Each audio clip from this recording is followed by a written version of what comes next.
A Gisele acabou de me mandar, Miola, um tweet do general Vilas Boas, que ele publicou agora. Não sei se você viu esse tweet. Acabou de sair, faz 1 hora. A gente estava entrando aqui no ar e ele tweetou. Ele disse que ele foi surpreendido por fake news, tentando difamar a imagem de 3 generais. Aí ele cita os 3. Tomás, Stumpf, esse Stumpf eu já ouvi falar, e Richard. O Stumpf é do chefe do Estado-Maior. E o Richard, que foi secretário de Segurança durante a intervenção no Rio e hoje é comandante do Comando Militar Nordeste. Ele está em Pernambuco, se eu não estou equivocado. Então ele está dizendo que houve uma tentativa de difamar os 3 generais. Está na mensagem dele. Por coincidência, participei da formação dos 3, ele atesta que os 3 são de ótimo caráter, tarará, tarará. Aí, o que é mais importante? Nesse momento extremo que a nação atravessa, é imprescindível que a solidez das estruturas do Exército sejam preservadas. A história ensina que sempre que essas condições foram negligenciadas, produziu-se catástrofe para ela própria e para a nação. Nossa força, aí nesse caso é o Exército, né? Nossa força, em algum momento, pode ser instada a agir. Vamos, portanto, assegurar a tranquilidade necessária para a tomada de decisões por parte de nossos chefes, General Vilas Boas 2022. Tá dando recado, parece, interno, né? Essas mensagens não são só para dentro, viu, Rodrigo, na minha percepção. Claro que elas comunicam muito para dentro, por quê? Porque mantém este clima permanente, e isso é deliberado, isso é intencional, esse clima permanente de suspense, que é o clima de suspense, é um clima de expectativa, não é, de que algo muito grave vai acontecer, e nomina, ele inclusive escolhe aqui, não é, um adjetivo pesado, né, do momento extremo de crise, que eles criam essa crise, para dizer a verdade. Né? Então ele pretexta isso tudo para se comunicar com a matilha, e a matilha, hoje a gente sabe, é a família militar, que está nas áreas militares, nas áreas administradas pelo Exército Brasileiro, sobretudo, na frente dos quartéis. Quem frequenta esses lugares vai lá e vai identificar nitidamente do que se trata, além, né, das esposas, filhos, pais, parentes, né, e amigos, né, dos militares. Tem militares da ativa, tem militares da reserva, tem setores do agro, tem setores do lumpesinato, que é pago para estar ali, financiado pelo empresariado, etc. Então ele se dirige a esse público, do meu ponto de vista. Agora é grave essa nota, porque é uma nota que ameaça.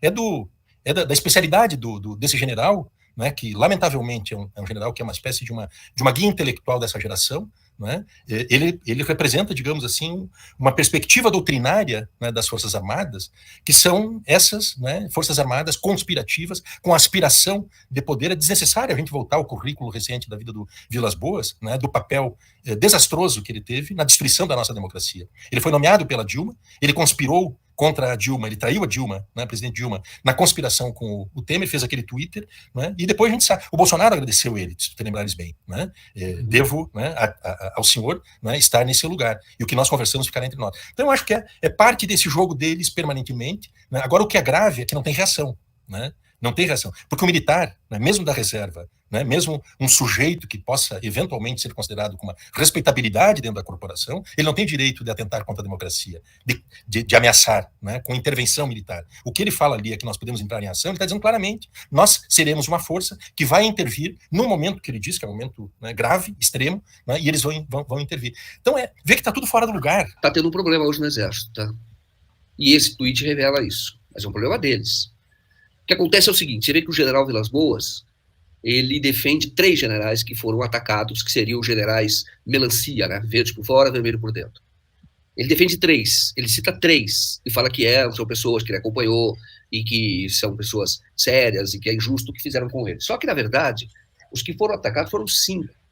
Então ele não cita o general Novaes e o general Amin, tá? Os 2 que foram também atacados, eram 5 generais atacados. Então, na minha avaliação, o general Vilas Boas, porque isso demorou, esse ataque foi de semana passada. Quando ele está falando agora, ele está querendo passar algum recado. Eu defendo 3, mas esses 2 não. Entendeu? Eu não sei exatamente o que esses 2 estão fazendo, com quem eles estão conversando, mas ele quis dizer, olha, esses 3 eu endosso. Mas ele não citou os outros 2. Então, na verdade, ele está passando um recado. Além, é claro, do teor golpista, do tipo, olha, exatamente o que você citou, você destacou quando ele fala agir. Bom, aí se alguém for questionado, se alguém for questioná-lo, alguém falar, o senhor está querendo um golpe e tal, na verdade, aí você tem que entender qual é a doutrina deles e o que é, na verdade, que precisa ser modificado no Brasil. Talvez não agora, mas daqui a um tempo. É o artigo 142, porque diz que, para a garantia da lei e da ordem, as Forças Armadas instadas, elas podem ser acionadas pelo chefe de qualquer um dos poderes. Tá? É isso. Então, isso é que embasou a GLO, que foi regulamentado no tempo da Dilma. Foi a Dilma, presidente, que regulamentou o GLO, tá? Essas garantia da lei e da ordem. Acho que foi para a Copa do Mundo, algo assim. Então, isso é daquela ocasião. E isso é com base no 142. Então, por conta disso é que há ainda uma interpretação dos golpistas e é justamente o que estão pedindo no quartel, na frente dos quartéis. O 142, que é para que qualquer um dos chefes dos poderes acione as Forças Armadas. Porém, eu entendo que este artigo deva ser revogado, deve haver uma modificação constitucional, para deixar muito claro, porque mesmo assim, ele não autoriza nenhum tipo de golpe, tanto que foi usado para a lei da garantia da legislação que regulamenta a garantia da lei e da ordem, né? Então, se tiver uma confusão, etc., então as Forças Armadas podem ser chamadas por qualquer um dos poderes e para poder agir. Lembra que quando teve aquela manifestação muito forte em 2017 contra o Michel Temer, então estavam lá movimentos sociais, muita gente, foi quando apareceu muito o Etgoin e aquele período do golpe. E aí tentaram atribuir que quem chamou foi o Rodrigo Maia. Depois o Rodrigo Maia falou que não chamou coisa nenhuma, mas para dizer que qualquer um dos poderes podia chamar.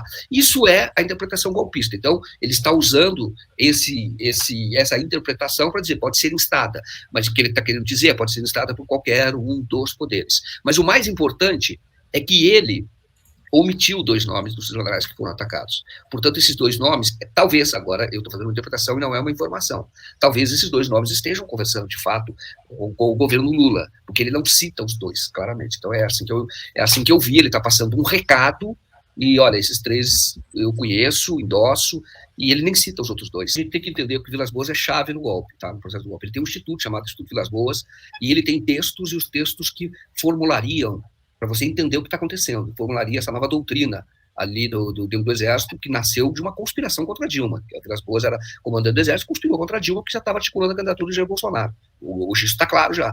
E aí tem uma doutrina. A doutrina qual é? Os militares do golpe de 64 tinha lá uma corrente muito forte que era nacionalista. Com essa nova doutrina, que você pode ler pelos textos do Instituto Vilas Boas, hoje eles são ultraliberais, tá? São ultraliberais. E eles entendem que eles chamam de nova democracia, que os militares têm o direito de disputar a eleição, têm direito de ocupar um espaço político para defender a sua visão, eles entendem isso, mas a eleição é respeitada, tá? Então, isso está dentro dos textos dele, quer dizer, a eleição é que define, tá? Quem é que vai governar. Eles têm o direito de disputar, por isso que o Braga Neto foi o vice, o Bolsonaro é alguém que foi adotado por eles, ele tem o direito de disputar, o Mourão alinhado a eles, e eles entendem que sim, eles são uma força política, é isso que eles entendem. Quando ele publicou aquele tweet que queria a prisão do Lula, ele fez aquilo para interferir no processo eleitoral, óbvio. Porque se o Lula tivesse solto, ainda que não pudesse disputar, o resultado da eleição poderia ser outro, certamente seria. O Lula disputando ganharia. Mas o Lula dando entrevista, o Lula livre, claro que o Haddad tinha muito mais chance. E ele conta com orgulho de um feito do subordinado dele, que ele estava na Amazônia e, de repente, teve uma operação especial, vem um helicóptero que desce e, então, ele vai ao encontro do mecânico e o mecânico lhe entrega um envelope pardo. E aí ele espera o avião decolar, quando ele abre o envelope pardo, é uma revista Playboy. É esse povo, entendeu? É esse povo, é esse... Olha que coisa!